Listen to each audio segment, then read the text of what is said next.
जय हिंद मित्रों। कैसे हैं आप लोग। आशा करता हूँ सभी लोग स्वस्थ होंगे और सुखी होंगे। जैसा कि आप लोगों ने कल हम लोग हिंदी में स्वर पूरा कंप्लीट कर चुके थे, तो आज उसी के क्रम में हम लोग वर्णमाला में व्यंजन स्टार्ट करते हैं। स्वर पोर्शन हम लोग का पूरा कंप्लीट हो गया है। जो बच्चे स्वर का वीडियो ना देखे हों वो पीछे चैनल पर विजिट करके स्वर का वीडियो देख लें, क्योंकि जब स्वर का वीडियो आप देखेंगे तभी आप व्यंजन को समझ पाएंगे, क्योंकि स्वर एकदम पूरी तरह से व्यंजन से कोरिलेट होता है। तो आप लोग पहले स्वर देखिए, ज़्यादा नहीं, 15-20 मिनट के आसपास का वीडियो है, पूरा स्वर कंप्लीट है। आप लोग पहले स्वर देख लीजिए, उसके बाद आपका व्यंजन स्टार्ट होता है, जो कि आपके यूपी कांस्टेबल का जो टारगेट बेस चल रहा है उसी क्रम में आज हम लोग व्यंजन पढ़ेंगे। और स्वर तो हम लोग देख ही चुके हैं। व्यंजन के क्रम में आज हम लोग आगे बढ़ते हैं और देखते हैं, व्यंजन स्टार्ट करते हैं। पहला है, हिंदी वर्णमाला में कुल व्यंजन जो होते हैं 39 होते हैं। हिंदी वर्णमाला में जो कुल व्यंजन हम लोगों का है वो 39 है। ठीक।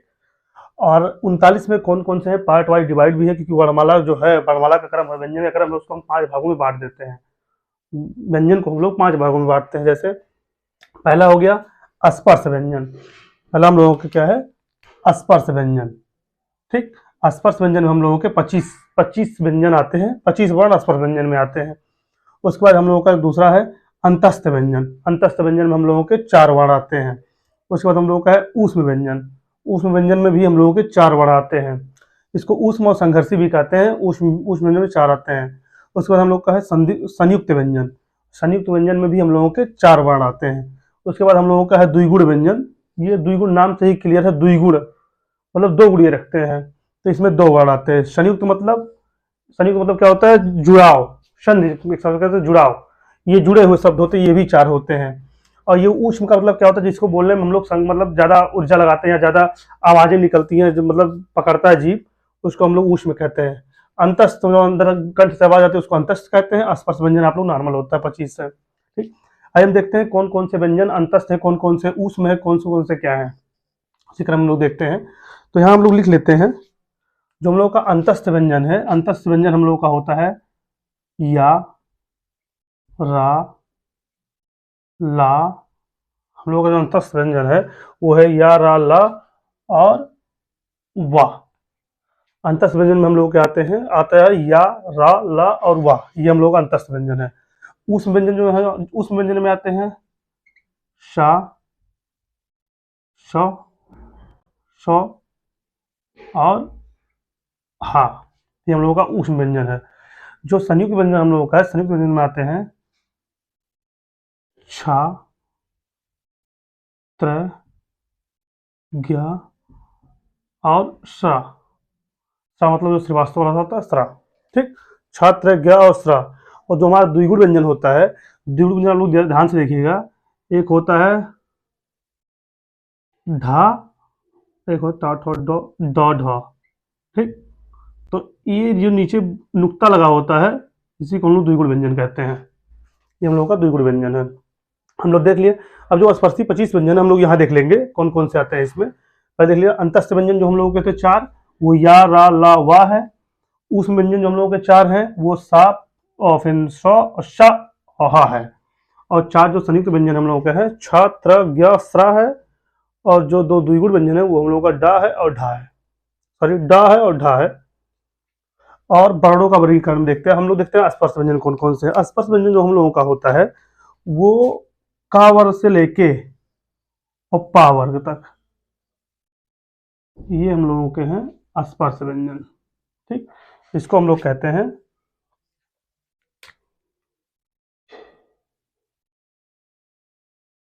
स्पर्श व्यंजन। इसको हम लोग कहते हैं स्पर्श व्यंजन। ये हम लोगों का है स्पर्श व्यंजन। ठीक। अब हम लोग कुछ चीजें देखते हैं कि किस हम व्यंजन को क्या कहते हैं। उसी क्रम में पहले हम लोग उसका सारणी देखते हैं, कैसे हम लोग याद कर सकते हैं कि कौन से वर्ग में कौन सा आता है, क्योंकि पूछता है हमारा। तो ये हमारा जो होता है, ये हमारा कंठ होता है।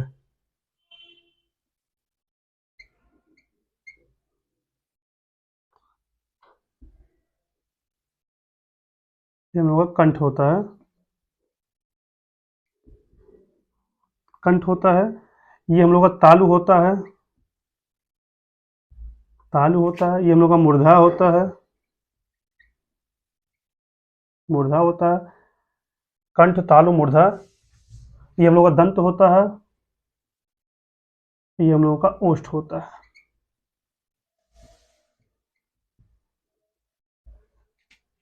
क्या होता है? कंठ, तालु, मूर्धा, दंत और ओष्ठ। मतलब इसका क्या मतलब है?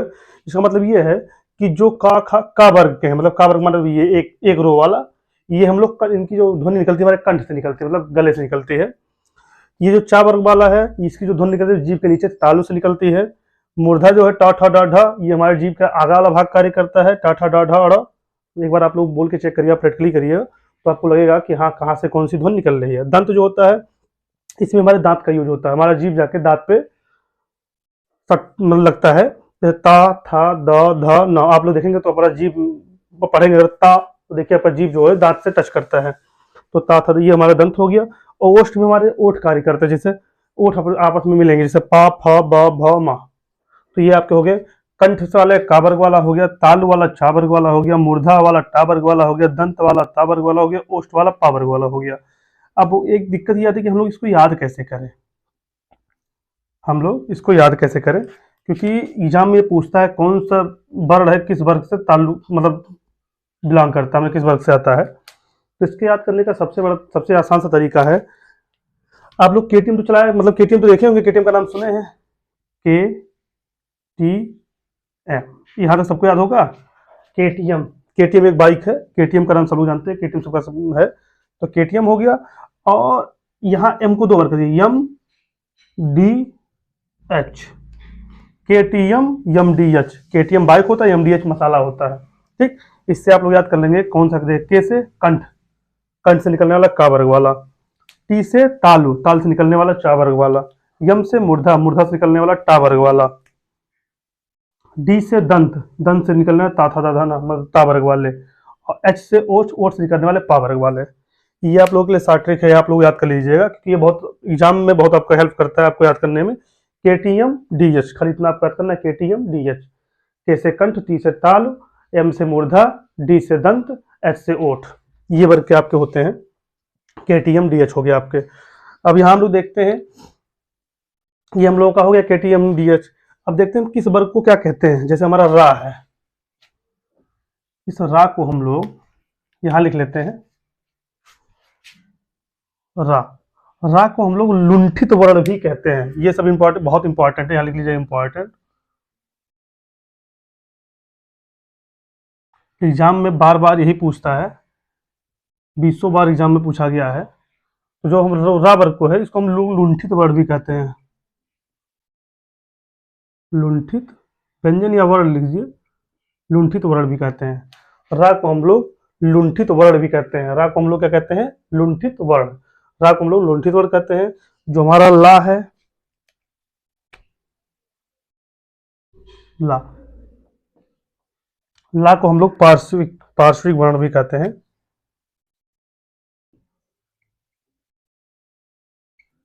पार्श्विक वर्ण कहते हैं। और ला को हम लोग पार्श्विक वर्ण कहते हैं। हा,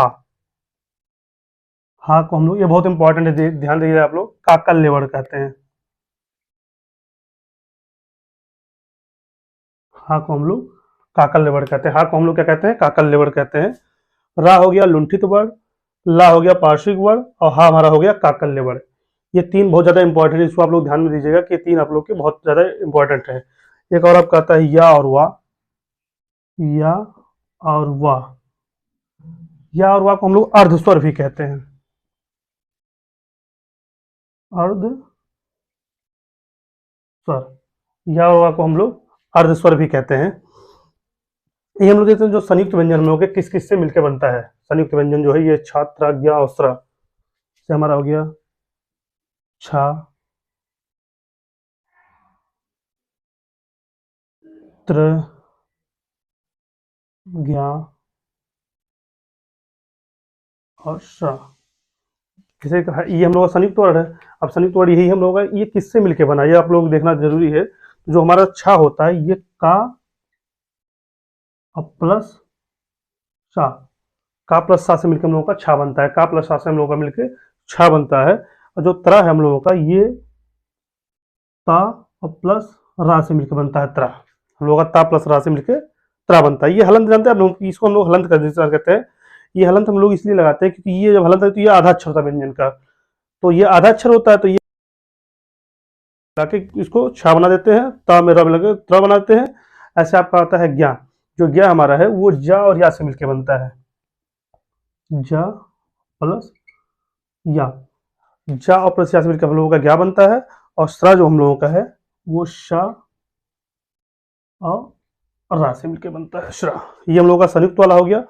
ये भी इम्पोर्टेंट, देखिए जो इम्पोर्टेंट लिखे इसमें सब इम्पोर्टेंट ही आएंगे, ये सब बहुत एग्जाम के पॉइंट ऑफ व्यू से बहुत ज़्यादा इंपॉर्टेंट है यहाँ से लेके, और सभी व्यंजन में सभी इंपॉर्टेंट, ये सब बार बार पूछे गए हैं।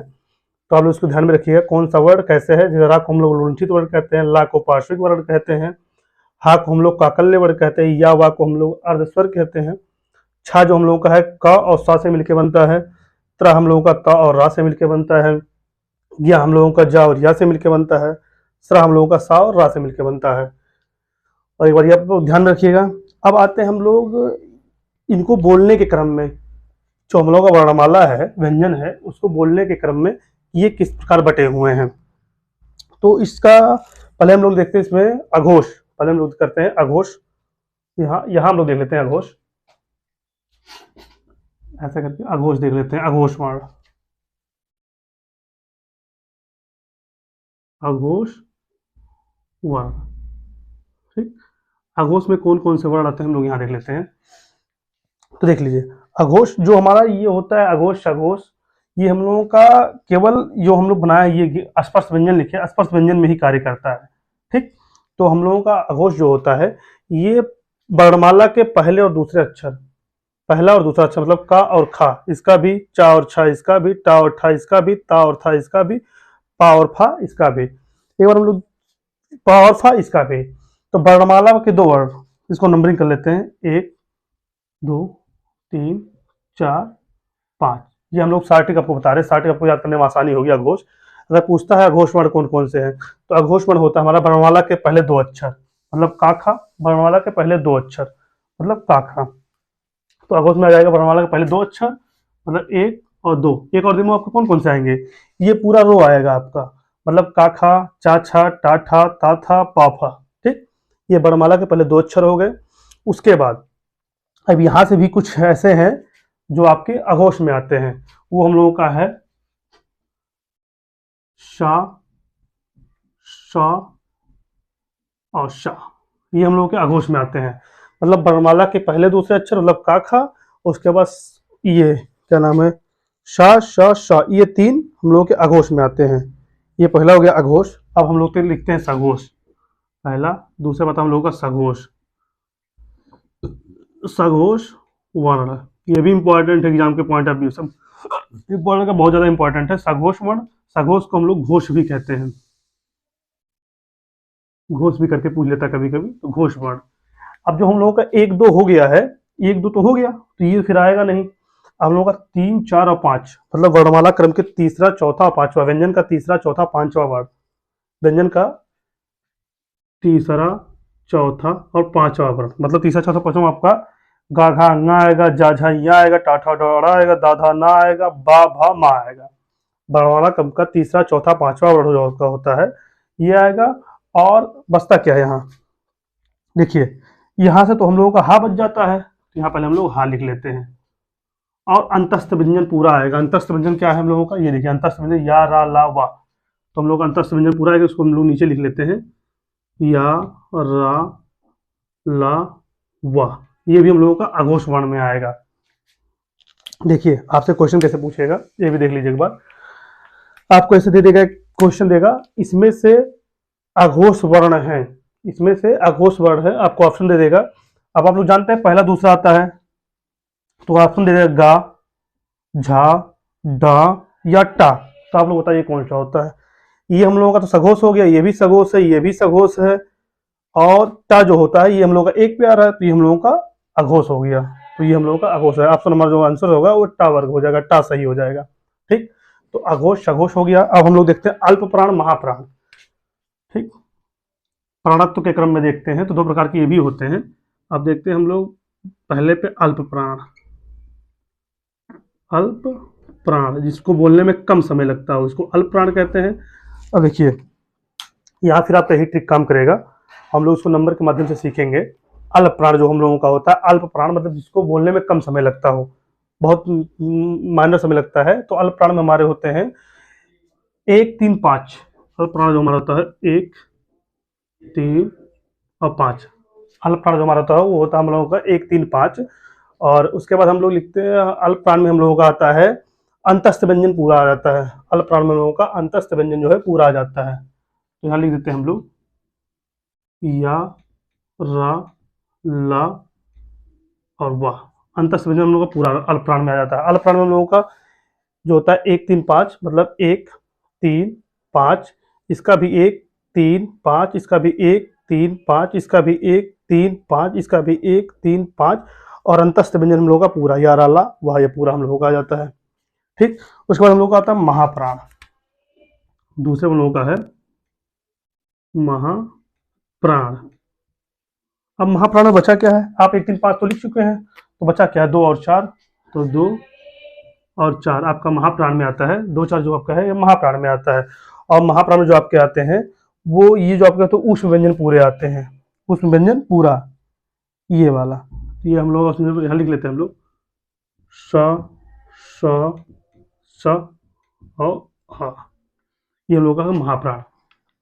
एक बार फिर से हम लोग पूरा देख लेते हैं। यहाँ व्यंजन टॉपिक आपका पूरा खत्म होता है। एक बार हम लोग स्टार्टिंग से पूरा एक बार फिर से समझ लेते हैं, जिससे कि आप लोगों का और ज़्यादा क्लियर हो जाए। जो मैंने ट्रिक बताया है, ट्रिक के माध्यम से आप याद करेंगे तो पूरा आपका व्यंजन बहुत कम समय में पूरा क्लियर हो जाएगा। तो आइए एक बार स्टार्टिंग से पूरा देखते हैं। देखिए, दिया हिंदी वर्णमाला में कुल व्यंजन कितने होते हैं। कुल व्यंजन पूछेगा आपसे तो आप वहाँ टिक करेंगे 39। कुल व्यंजन में 39। और 39 को हम लोग जो 39 व्यंजन है उसको भी हम लोग 5 भागों में डिवाइड करते हैं। 5 भागों में डिवाइड कर लेते हैं। तो ये हम लोग का पहला है स्पर्श व्यंजन। स्पर्श व्यंजन में हम लोग के 25 व्यंजन आते हैं। उसके बाद है अंतस्थ व्यंजन। अंतस्थ व्यंजन में हम लोग के 4 व्यंजन आते हैं। उसके बाद हम लोग का है ऊष्म व्यंजन। ऊष्म व्यंजन भी हम लोगों के 4 व्यंजन आते हैं। उसके बाद हम लोगों का है संयुक्त व्यंजन। संयुक्त व्यंजन में भी 4 वर्ण आते हैं। उसके बाद हम लोग का तो द्विगुण व्यंजन। द्विगुण व्यंजन में भी 2 आते हैं। ठीक। तो 25, 4, 29, 4, 33, 4, 37, 2, 39 हो गया, आपका बढ़ गया द्विगुण व्यंजन। उसके बाद आपको पूछता है परंपरागत व्यंजनों की कुल संख्या कितनी होती है। तो ये 33, ये ज़्यादा इंपॉर्टेंट है, हमेशा ही पूछता है परंपरागत व्यंजनों की कुल संख्या कितनी है, 33।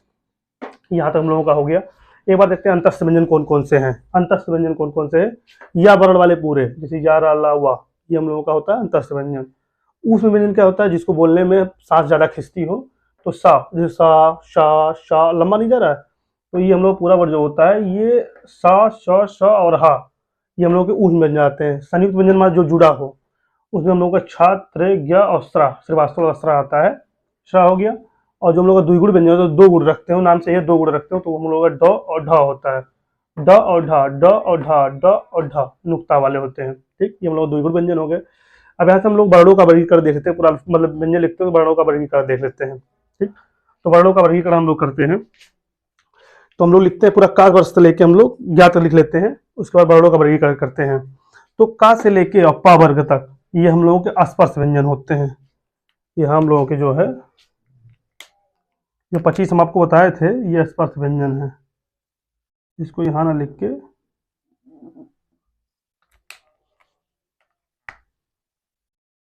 यहाँ लिख लेते हैं स्पर्श व्यंजन। ठीक, ये हम लोग का जो 25 है काउंट कर लीजिए, 5 आएगा, 5, 10, 15, 20, 25, 25 हम लोगों का स्पर्श व्यंजन हो गया। इसी में सब खेला खेला जाता है, ये तो बाद में सब में ऐड हो जाते हैं। ठीक, तो हमको इसको याद करने की मतलब कौन सा कहाँ से बोला जाता है। जैसे ये कंठ से बोला जाता है, तालु से बोला जाता है, मूर्धा से बोला जाता है। इसको बोलने में कंठ यूज होता है, इसको बोलने में जीभ का निचला भाग यूज होता है, इसको बोलने में मूर्धा मतलब जीभ का अगला भाग कार्य करता है, और इसको बोलने में दंत दांत कार्य करता है हमारा, इसको बोलने में हमारा ओठ उपयोग में आता है। तो इसको हम लोग कैसे याद करेंगे, कौन सा वर्ग किस वर्ग से बोला जाता है। इसके लिए हम लोग सबसे शॉर्ट ट्रिक बनाए हैं के टी एम, फिर से शुरू करिए एम डी एच। के टी एम बाइक होता है, एम डी एच मसाला होता है, आप लोगों को याद ही होगा। तो के से हो जाएगा कंठ, टी से हो जाएगा तालु, एम से हो जाएगा मूर्धा, डी से हो जाएगा दंत, एच से हो जाएगा आपका ओठ। ठीक, ये हो गया आपका स्पर्श व्यंजन हम लोग बांट लिए हैं। अब इसी में पूछा जाता है, यहाँ से हम लोग देख लेते हैं। पूछा जाता है कुछ की कौन कौन से वर्ण है। जैसे रा को हम लोग लुंठित वर्ण कहते हैं, रा को लुंठित वर्ण कहा जाता है, ला को पार्श्विक वर्ण कहा जाता है, हा को काकल्य वर्ण कहा जाता है, या वा को हम लोग अर्धस्वर कहते हैं, और छा जो हमारा है वो का और शा से मिलकर बना है, त्रा हमारा हम लोगों का ता और रा से मिलकर बना है, या हम लोगों का जा और या से मिलकर बना है, और श्रा हम लोगों का शा और रा से मिलकर बना है। ये काफी इंपॉर्टेंट, आप लोग देख लीजिएगा एक बार। जो बताया गया, जिस क्रम में बताया गया, आप लोग उसमें याद करते चलिएगा। वर्णों का वर्गीकरण हो गया है, सॉरी, जो वर्णों का हम लोग वर्गीकरण कर चुके हैं वो हो गया हम लोगों का। और उसी के क्रम में हम लोग आगे देखते हैं, तो हमारे जो आता है अघोष वर्ण, सघोष वर्ण, और भी आगे करते हैं।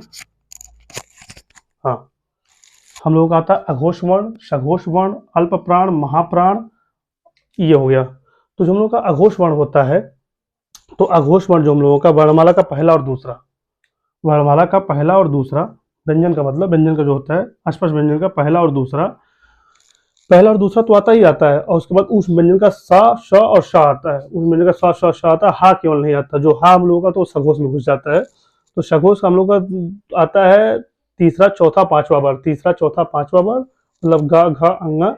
उसके बाद हा, इस वाला हा इसमें आ जाता है सघोष में। और अंतस्थ व्यंजन पूरा आता है। अंतस्थ व्यंजन है आप लोगों के लिए लिखा है, अंतस्थ व्यंजन यारा ला हुआ, वो पूरा आ जाता है। ठीक। उसके बाद आप लोग देखते हैं अल्प प्राण और महाप्राण। जो हम लोग का अल्प प्राण होता है, अल्प प्राण में हम लोग को क्या होता है, जिसमें कम सांस लगती है, जैसे बोलने में क, ग, अंग, कहाँ ज़्यादा समय लग रहा है। लेकिन अभी जो खा बोलिए, खा, घ, ज़्यादा समय लग रहा है ना। तो अल्प प्राण में जो कम समय लगता है बोलने में, उसको हम अल्प प्राण में डालते हैं। तो 1, 3, 5 अस्पर्श व्यंजन के 1, 3 और 5वें को हम लोग अल्प प्राण में डालते हैं। और अंतस्थ व्यंजन पूरा या, रा, ला, वा पूरा उसमें आता है अल्प प्राण में। और महाप्राण में जिसको ज़्यादा सांस लगती है, जैसे ख, घ, तो दूसरा और चौथा महाप्राण में आता है। और ऊष्म व्यंजन बोले ना, ऊष्म व्यंजन बोलने में कोई ज़्यादा स, श लगता है, तो पूरा ऊष्म व्यंजन इसमें आता है। सा, पचका सा, छोटा सा और हा, ये हम लोगों का महाप्राण में आता है। तो ये आपका व्यंजन टॉपिक कंप्लीट होता है। व्यंजन का वर्णमाला टॉपिक आपका कंप्लीट होता है, जो कि मान के चलिए आपके यूपी कास्ट में कम से कम 37 में से तो 3 क्वेश्चन वर्णमाला से बनते ही बनते हैं। वर्णमाला टॉपिक से 3 क्वेश्चन बनता है। और आपको जो पढ़ाया गया है, कल कल वाले वीडियो में स्वर पढ़ाया गया था, आज व्यंजन पढ़ाया गया है। 3 क्वेश्चन आपके इसी से आएंगे, इससे बाहर एक भी नहीं आएगा। आपको जो भी डाउट हो वो आप कमेंट सेक्शन में डाल के पूछ सकते हैं। और कुछ क्वेश्चन के जो पीडीएफ है हम आप लोगों को अपने टेलीग्राम चैनल पे सेंड कर देंगे, जिस पे आप लोग नीचे लिंक दिया रहेगा, वीडियो की डिस्क्रिप्शन में लिंक दिया रहेगा, आप लोग वहां से जाके उस क्वेश्चन की प्रैक्टिस कर सकते हैं। और जो भी क्वेश्चन आपको ना आता हो उसको आप लोग कमेंट बॉक्स में छाप दीजिए, उसका हम खुद आप लोगों को बताएं कैसे कैसे क्या होता है, विस्तार बता देंगे, या तो कल की वीडियो उसके बारे में आपसे डिस्कस कर लेंगे। अगर आपको वीडियो अच्छा लगा हो तो लाइक करिए, शेयर करिए और सब्सक्राइब करिए। और हाँ, नियमित रूप से आप लोग क्लासेस लेते रहिए, सभी क्लासेस आपकी नियमित रूप से चल रही हैं। और यूपी कांस्टेबल के लिए आपको कल ही बताया गया था कि आपके लिए एक नोटिफिकेशन वीडियो हम लेके आए थे कल। तो आप लोग एकदम तैयार हो जाइए, क्योंकि मई जून तक पेपर करा लेगा। आयोग काफ़ी तेज़ी से कार्य कर रहा है, तो आप लोग काफ़ी तेज़ी से तैयार रहिए, क्योंकि अब ये टाइम आप लोगों के पास है नहीं। 3-4 महीने में तैयारी आप लोगों को यूपी कांस्टेबल की करनी है, तो उसके लिए आप लोगों को तैयार रहना है। वीडियो आप लोग नियमित रूप से देखिए, नोट्स, और हाँ, नोट्स आप लोग बनाते रहिए, जिससे क्या होगा, आपके एग्जाम टाइम के 15-20 दिन पहले जब आपको रिवीजन कराया जाएगा, तो आपका नोट्स आपके लिए काफ़ी सहयोग करेगा। अभी आप जब बुक खोलेंगे, बुक में देखने जाएंगे ये, तो काफ़ी लंबा टॉपिक बन जाता है ये वाला हम लोगों का। ये पोर्शन काफ़ी लंबा है, जो हमने आपको केवल एक स्लाइड में, देखिए एक स्लाइड में पूरा खत्म करना चाहा है, और काफ़ी अच्छे से हम लोगों का हो गया व्यंजन। आप लोग जाके प्रैक्टिस सेट देखिएगा तो आपको एक क्वेश्चन बचेगा भी नहीं। तो आप लोग क्या करेंगे कि पहले इसको पूरा ध्यान से पढ़ेंगे, नोट्स बनाएंगे, तैयार करेंगे, रिवीजन करेंगे, उसके बाद प्रैक्टिस सेट आप लोग करेंगे। अगर आप लोगों को वीडियो अच्छा लगा तो ज़्यादा से ज़्यादा लाइक करिए, शेयर करिए और सब्सक्राइब करिए, और चैनल को आगे बढ़ाइए। बहुत बहुत धन्यवाद।